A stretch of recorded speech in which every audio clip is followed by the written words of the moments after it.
Assalamualaikum warahmatullahi wabarakatuh. Nama saya Ainur Anissa dari TPP 1C. Di sini saya akan menjelaskan tentang mikrobiologi.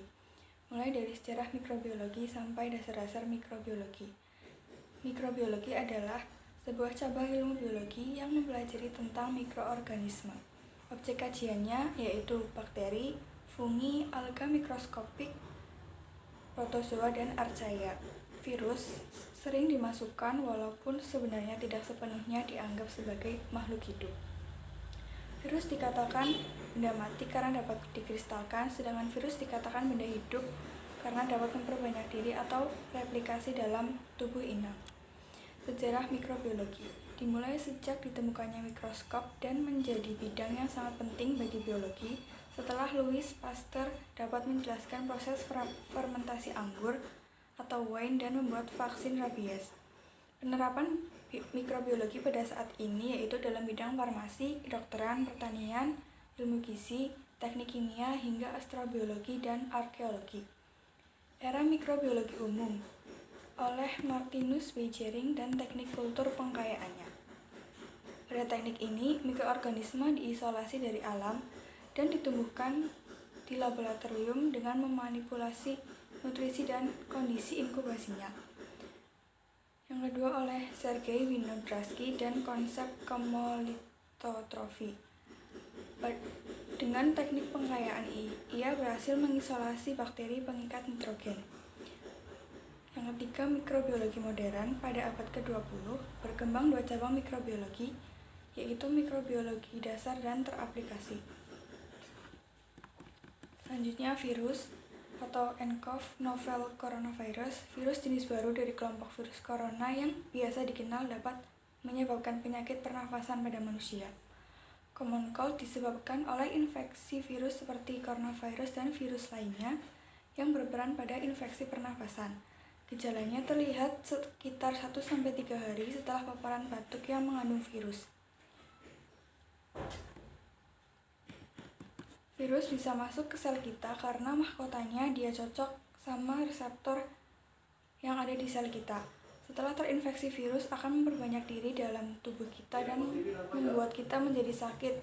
Cara pencegahannya dengan cuci tangan sebelum makan, minum air putih, mengkonsumsi sayur, perbanyak istirahat, atur suhu kelembaban udara di dalam ruangan. Yang ketiga, dasar-dasar mikrobiologi. Pertama, ruang lingkup mikrobiologi yaitu taksonomi, habitat, problema dasar, problema terapan. Yang kedua, kedudukan mikroba dalam dunia kehidupan. Prokariota adalah makhluk hidup yang tidak memiliki membran inti sel. Eukariota memiliki membran inti sel. Archaea adalah kerajaan mikroorganisme bersel satu. Sel mikroba tanpa organel. Struktur dan fungsi penyusun sel. Struktur dan penyusun sel. Membran sitoplasma berfungsi melindungi sel, mengatur keluar masuk zat dari sel satu ke sel lainnya, menerima rangsang dari luar sel, tempat berlangsungnya reaksi-reaksi kimia. Dinding sel sebagai penahan tekanan air yang berlebih pada saat memasuki sel sehingga sel tidak pecah. Flagella dan silia menggerakkan cairan di atas permukaan jaringan. Kapsul dan slime layer sebagai lapisan pelindung, menjaga sel dari kekeringan. Nukleoid pengendali seluruh sel, kromosom bakteri untuk melakukan fotosintesis, archaea perubahan buatan manusia dan bahkan menyebabkan polusi, ribosom untuk sintesis protein, endospora dan eksospora sebagai alat perkembangbiakan. Protista adalah mikroorganisme eukariota yang bukan hewan, tumbuhan, atau fungus. 1. Protista rendah atau prokaryotik. Bakteri, Rickettsia dan Chlamydia, Mycoplasma, Archaebakteri. Protista tinggi eukariot itu alga, protozoa, jamur, dan jamur berlendir. Ketiga, klasifikasi mikroba. Bakteri. Bakteri berkembang biak dengan pembelahan biner. Dalam proses ini, bakteri merupakan sel tunggal, akan membelah menjadi sel anak yang identik. Bentuk dan susunan bakteri. Yang pertama, kokus atau bulat, bergelombor seperti buah anggur, berderet seperti rantai, dua-dua seperti biji kopi, dua-dua seperti lancet. Selanjutnya seperti basil atau batang, soliter, Salmonella typhi yang menimbulkan tipes, berderet, Bacillus anthractis, penyakit antraks, Bacil tahan asam, Microbacterium tuberculosis atau TBC, Microbacterium leprae menimbulkan leprare. Selanjutnya batang bengkok, Vibrio cholera menimbulkan kolera. Spirochaeta sangat kecil, lentur, dan berbentuk spiral. Selanjutnya, alga merupakan produser primer dalam suatu ekosistem akuatik, danau, sungai, kolam, rawa, waduk, dan tambak. Ada yang bersifat uniseluler, ada yang bersifat planktonik. Fungsinya sebagai pakan alami ikan. Jenis mikro yang merugikan biota air yaitu Microcystis trichodesmium, Gomphosphera. Selanjutnya, jamur merupakan dekomposer bahan organik dalam suatu ekosistem akuatik, berfungsi sebagai pengurai utama dari bahan yang mengandung selulosa dan lignin atau jaringan tanaman, dan kitin jaringan tulang insekta. Selanjutnya, protozoa sebagai bioindikator dan pengendalian pencemaran perairan atau biasa dikenal dengan bioredimasi. Virus merupakan agen infeksi non-seluler dalam suatu ekosistem akuatik yang hanya dapat melakukan multiplikasi di dalam sel inang. Berukuran sangat kecil dan bervariasi, bersifat parasit obligat. Yang keempat, ada metode dalam mikrobiologi.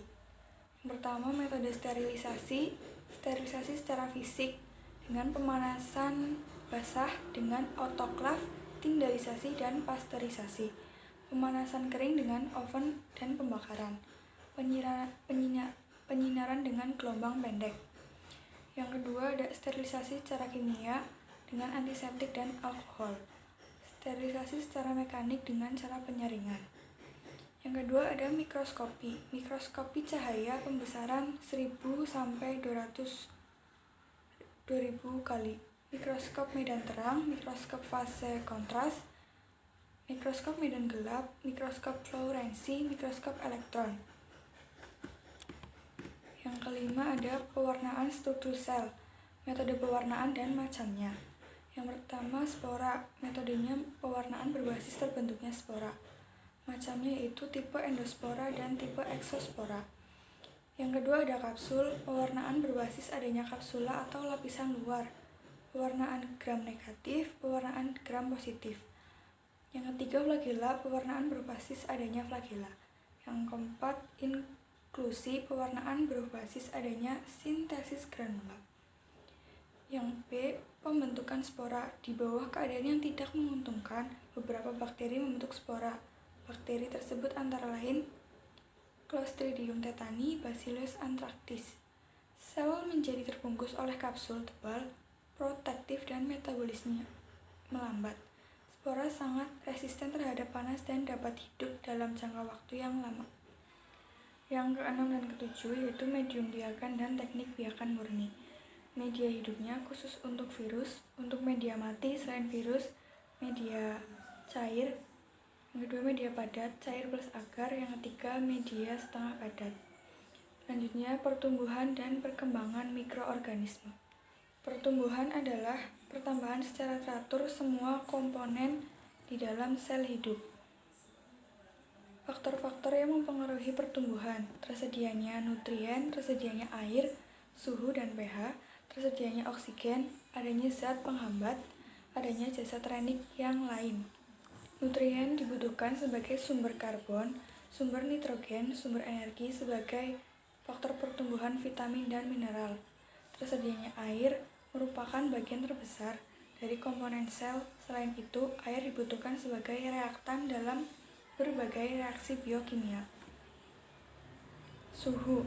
Masing-masing jasa trenik mempunyai suhu optimum, minimum, dan maksimum untuk pertumbuhannya. Selanjutnya, pH atau keasaman. Nilai pH medium sangat mempengaruhi pertumbuhan jasad renik.